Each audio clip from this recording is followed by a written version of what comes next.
And now you've seen my face. What's up, everybody? Welcome back to the channel. I'm so happy you're here, and I'm excited to talk about Star Wars, The Mandalorian and Grogu. So without further ado, let's jump right in. So to start out, I should say I'm gonna do my best to not give away any spoilers, which I think will be pretty easy because, in my personal opinion, not much really happens in this movie. I'll be honest, guys, I didn't hate it, okay? And I'll talk about what I like and what I don't like. But I just feel like not a lot happens in terms of progressing these characters forward or progressing the stakes at all, or if there really were any stakes. And I don't think it progresses the story of like the television show or even Star Wars as a whole, because I don't feel like we're learning the inner workings of like the remnants of the Empire and how they're trying to bring the Empire back, or if the remnants are connected to the First Order, or if the First Order is different, or if they're working together. I just don't feel like I got any of that. Same with the New Republic. Obviously, I know the New Republic is trying to hunt down the remnants of the Empire, but I don't know how much intel they have. I don't know how close they are to squashing, you know, the remnants of the Empire or anything. So there's not a lot of context for the grand scheme of what's going on in the Star Wars universe as it relates to just after the original trilogy or leading up to the sequel trilogy. So basic plot synopsis, without spoiling anything, is the New Republic is hiring Din Djarin and Grogu to go hunt down Imperial warlords. That's fine on its face, but that's really all it is. Now, there's some other characters, you know, other things, and this is not a spoiler because he's in the previews, but Rada the Hutt is in it. He's the son of Jabba the Hutt. Now, I do think that was an interesting choice. I remember when they showed that in the previews and they first announced that, and I was curious as to why he's in it, what he's going to be doing.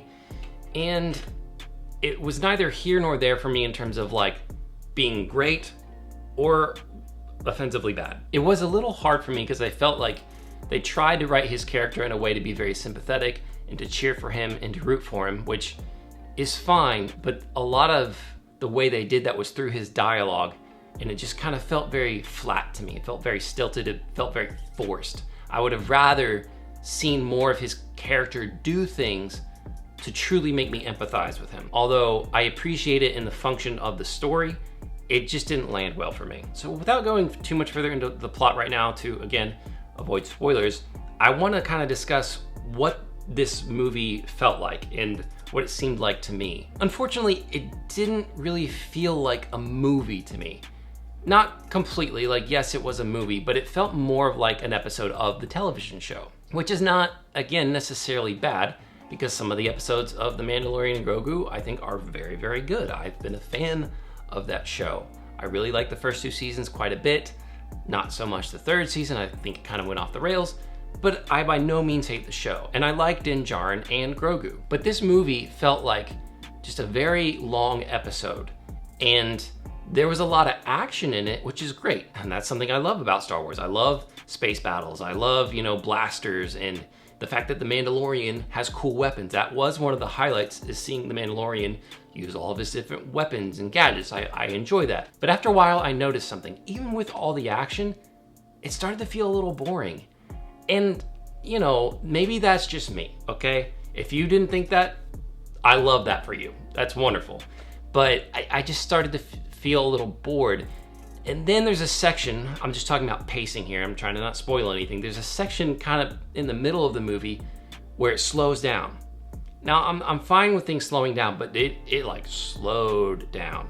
Now, this was something that is crucial to the plot, right? There's a series of events in this slow part that I'm talking about that were necessary to keep the movie going forward, but it just felt way too long to me. It felt like 4 to 5 times too long to me.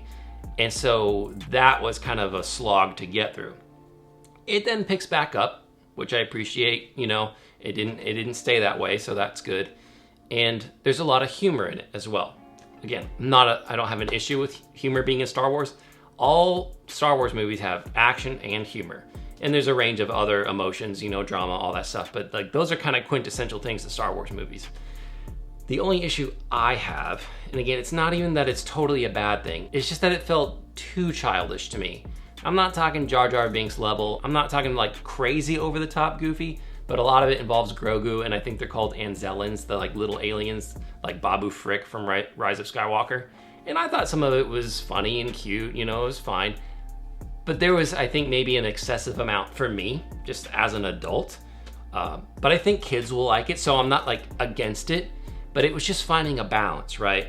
It just felt like this movie was too safe, really. I just felt like they didn't take any risks. And so with that, I'll try to wrap some of these things up, give you some final thoughts, and give you kind of my overall opinion of the movie. I think it's gonna be good for families and for kids, right? I think it's a safe movie to take your kids to, especially if you don't want to take them to, you know, some slop that's going around right now, or you don't want them to see like a horror movie or something rated R. Like, families can go see this movie. Kids will enjoy it, and I think parents will enjoy it too. It'll be a good time at the theater. And I think it'll be fun for kids, like if they've never seen a Star Wars movie on the big screen. If it's their first Star Wars movie, I think they will enjoy it. I don't think it's gonna have the same impact as obviously like the first 6 films or something like Rogue One. You know, I don't think it's gonna have that much of an impact, but I think kids will still like it. And I think that's a fun experience to get to take your family to see their first Star Wars movie on the big screen. So that being said, on a personal level for me, it's just fine. It's okay. There's things I liked about it, things I didn't like about it, and that for me in a way is kind of a problem. I'd rather it be like really good. Now obviously I don't want it to be bad, but in a way I would rather them risk this movie being bad by making bolder choices, because at least the fandom can come together and say, we don't like this, and give critique, and hopefully, you know, Disney, Lucasfilm would listen and make, you know, adjustments and course correction. Part of the problem here is this is a cash cow, because if you think about it, Grogu is technically 50 years old, but they're still playing him like a baby. He's been a baby for 3 seasons now and a movie. And I don't understand that, other than they want to keep him that way so they can sell dolls. And, you know, Star Wars has always been a toy producing machine, okay? We're all aware of that. But when it gets in the way of telling a good story, that's a problem, because you want all of these things to be functioning as best they can, because then if people are invested and really care about the characters, they'll still buy the toys. But they're writing themselves into a corner, you know, into a wall. They can't really do much other than what they're doing. And at a certain point, it's just not interesting anymore. So I feel like if they gave Grogu like at least teenage level intelligence and at least made him talk, okay? I just think they could tell better stories. He could convey to Din Djarin that he appreciates the fact that he didn't collect the bounty on him, that he took him in as a foundling. Like, there could be these emotional scenes and dialogues, and there could be more intricate missions because they could communicate with each other. I think that would be very interesting. So even as I say that, I'm trying to not let that totally ruin my perception of this film in particular. It's just hard for me when I'm watching it and I see on the screen that it was written by 3 people, 2 of which are Jon Favreau and Dave Filoni. Now listen, I think Dave Filoni is a great filmmaker. I think he's made some missteps here and there. That happens with people, so I can forgive him. But it's hard for me to believe it took 3 people to write this thing. There's hardly any dialogue. It's kind of slow, even with all the action. I understand that the show has always been like more of a Western bounty hunter sort of thing, and Mando doesn't talk a lot. I get it. But not everyone should talk like Mando. Not everyone should have stilted dialogue or short dialogue or hardly any dialogue. That doesn't make sense. People are unique, characters are unique. They have to have more personality.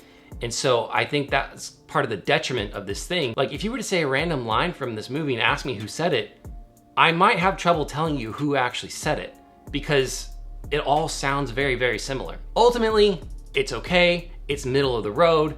You know, it's 5 out of 10, 3 out of 5, whatever you want to say. It's in the middle for me. Now, if you're a hardcore Star Wars fan, I consider myself to be a big Star Wars fan, and you really want to see this movie, I would say go see it, right? I'm not trying to discourage anybody from seeing the movie, but I just trying to give you a fair warning here. It just may not live up to your expectations of your previous experiences of Star Wars movies, if that makes sense. With that being said, guys, that's all for me. I really hope you enjoyed it. If you found value in this video, please like, share, and subscribe. I'm really trying to grow this channel, and I'd love to know what you thought about it. If you saw the movie, please drop your comments below. Please be careful of spoilers, because again, as big fans, we don't like to be spoiled. You know, maybe after a week of this video posting, we can feel safe to drop spoilers or whatever, but all that being said, thank you guys for watching. I appreciate your time, and I'll see you in the next one.